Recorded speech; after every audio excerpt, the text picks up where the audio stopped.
Selamat pagi Ibu. Selamat pagi. Sebelumnya perkenalkan, nama saya Bidan Salia, bidan yang bertugas pada pagi hari ini.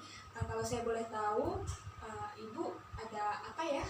Oh gini Bu, saya mau konseling. Soalnya saya mau program hamil. Program hamil. Kalau saya boleh tahu, Ibu sudah menikahnya berapa lama? Saya menikahnya baru 1 tahun ini. 1 tahun. Sudah mau program hamil ya Bu ya? Iya. Datang ke sini sendiri apa sama suami Bu? Sendiri. Berarti nyetir sendiri ya Bu ya? Iya. Baik Ibu, sebelumnya kalau saya boleh tahu, apakah Ibu sudah pernah mengetahui atau memahami sedikit tentang persiapan kehamilan? Yang memahami sedikit iya, soalnya saya pernah waktu sebelum menikah sudah dikasih penyuluhan sedikit mengenai persiapan kehamilan.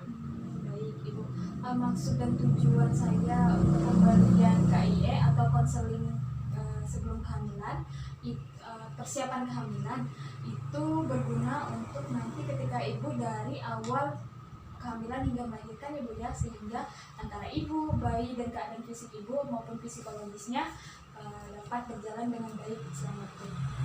Ya. Apakah Ibu bersedia? Iya, saya bersedia. Baik, ini saya tinggal untuk menjaga durasi dulu ya Bu ya. Iya.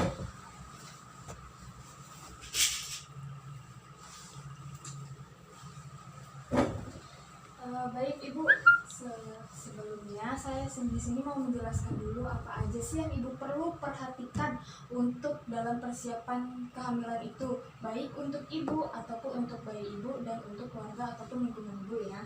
Persiapan yang dibutuhkan itu adalah persiapan pertama fisik, gizi, imunisasi tetanus, terus kesehatan organ reproduksi Ibu sama kesehatan mental Ibu. Terus persiapan fisik itu meliputi apa aja sih Bu? Ada namanya pemeriksaan TTV. TTV itu tanda-tanda vital atau kesehatan fisik ya Bu ya. Meliputi apa aja? Pemeriksaan suhu, pemeriksaan nadi Ibu normal apa tidak, suhu Ibu normal apa tidak, frekuensi napas Ibu cepat atau lambat, terus tekanan darah. Nah, pemeriksaan itu dilakukan untuk mengetahui keadaan fisik Ibu secara baik atau tidak, seperti itu. Terus ada pemeriksaan yang namanya pemeriksaan status gizi. Status gizi itu berat badan Ibu, tinggi badan, terus lila itu lingkar lengan atas Ibu, terus tanda-tanda anemia itu untuk mencegah gejala atau gangguan pada masa kehamilan hingga melahirkan. Setelah itu ada pemeriksaan darah rutin, ada HB atau hemoglobin atau sel darah merah. Terus ada pemeriksaan golongan darah dan resus. Setelah itu ada pemeriksaan urin rutin, itu untuk mengetahui apakah Ibu ada gejala atau salah satu mengidap penyakit yang tidak diinginkan, seperti itu ya Bu, yang dapat menularkan ke bayi Ibunya atau dapat mengganggu atau sebagai gejala dalam masa kehamilan itu. Setelah itu ada pemeriksaan lainnya yang sangat perlu dan penting sekali Ibu lakukan. Ada pemeriksaan gula darah, IMS atau infeksi menular seksual, ada HIV, ada malaria, thalassemia, hepatitis B.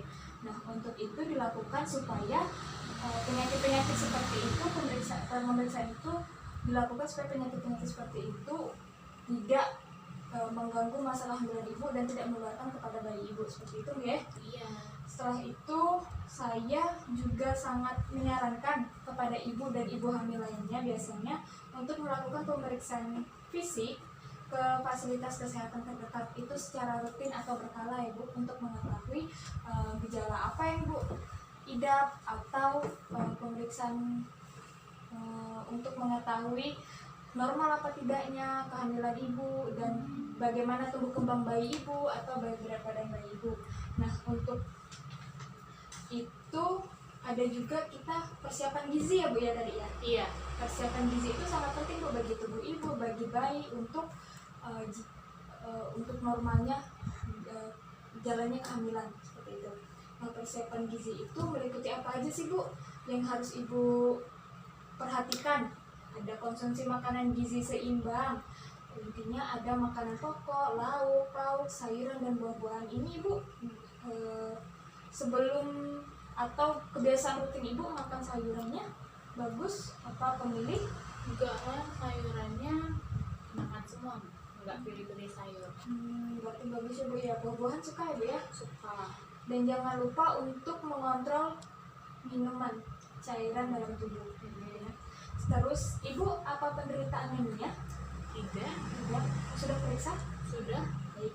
Biasanya ibu hamil itu sering terkena anemia Ibu. Nah, bagaimana cara kita untuk mengontrolnya? Dengan cara mengkonsumsi tablet tambah darah dan asam folat.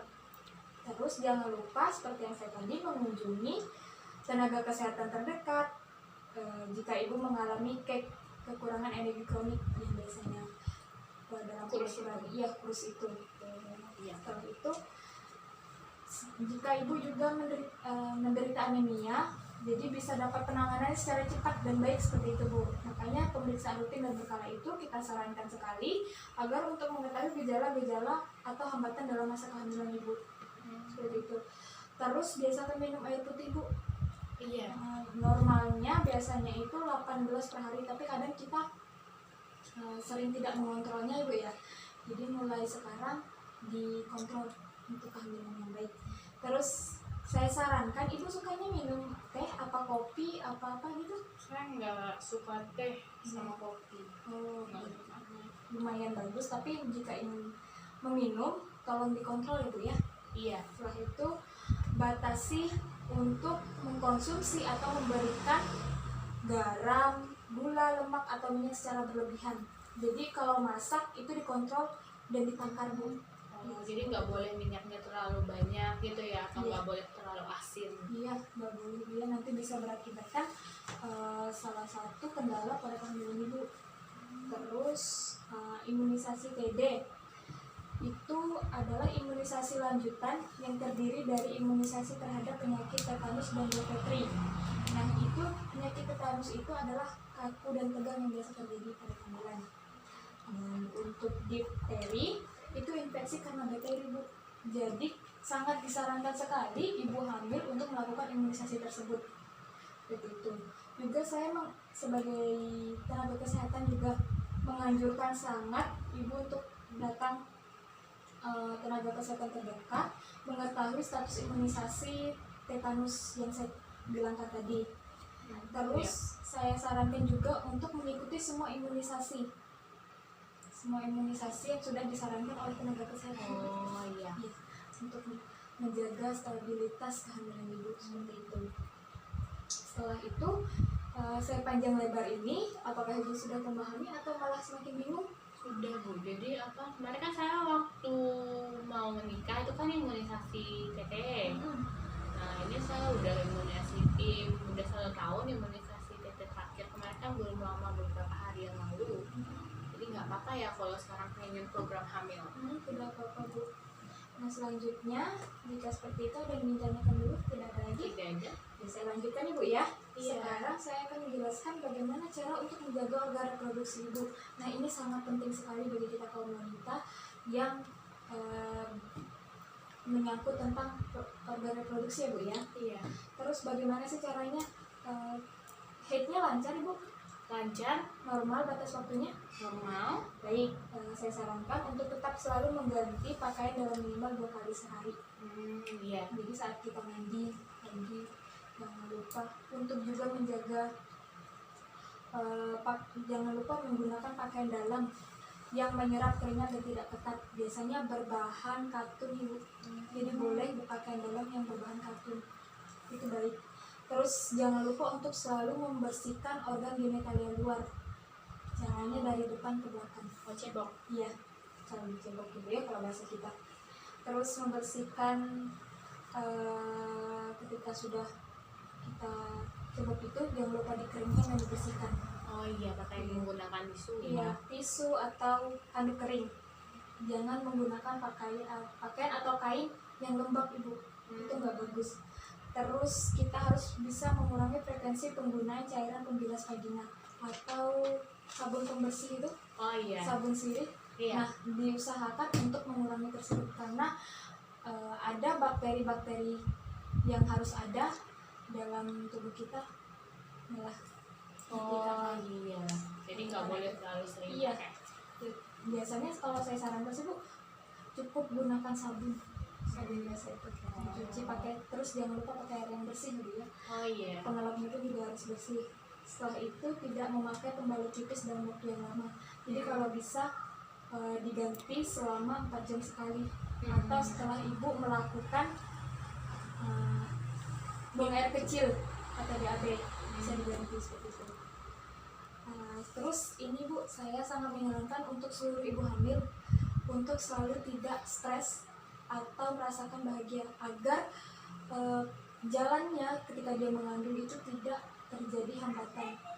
Karena psikis atau fisik atau psikologis itu dapat menghambat tumbuh kembang bayi dan janin.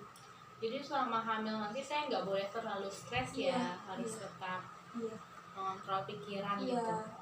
Kalau saya sarankan biasanya ibu bisa menonton gambar-gambar anak bayi yang lucu atau film-film yang bahagia. Nanti kalau misalnya lagi stres, cobalah untuk berkomunikasi dengan suami atau ungkapkanlah pada keluarga seperti itu. Hubungan suami dengan keluarga baik ya Bu ya. Baik. Baik, ini sebelum saya tutup, saya mengevaluasi lagi. Nah, untuk genitalia luar itu bagusnya seperti apa ya Bu? Bagusnya itu untuk apa? Kebersihan genitalia, ganti celana dalam kalau 2 kali sehari atau jika lembab, terus juga ceboknya pakai air bersih, misalkan mengurangi penggunaan sabun pembersih, terus juga ganti pembalut minimal 4 jam sekali, dan kalau misalnya habis cebok juga harus dilap vaginanya dengan tisu atau kain kering. Baik, dari yang ibu jelaskan saya rasa ibu sudah mengerti ya. Iya. Apakah ada yang ditanyakan dulu Bu? Tidak ada. Baik, jika tidak ada, saya ucapkan terima kasih telah datang sini. Nanti jika ingin ada pemeriksaan lagi, boleh datang sini lagi. Semoga kehamilannya lancar ya Bu ya. Iya. Terima kasih, selamat pagi Bu.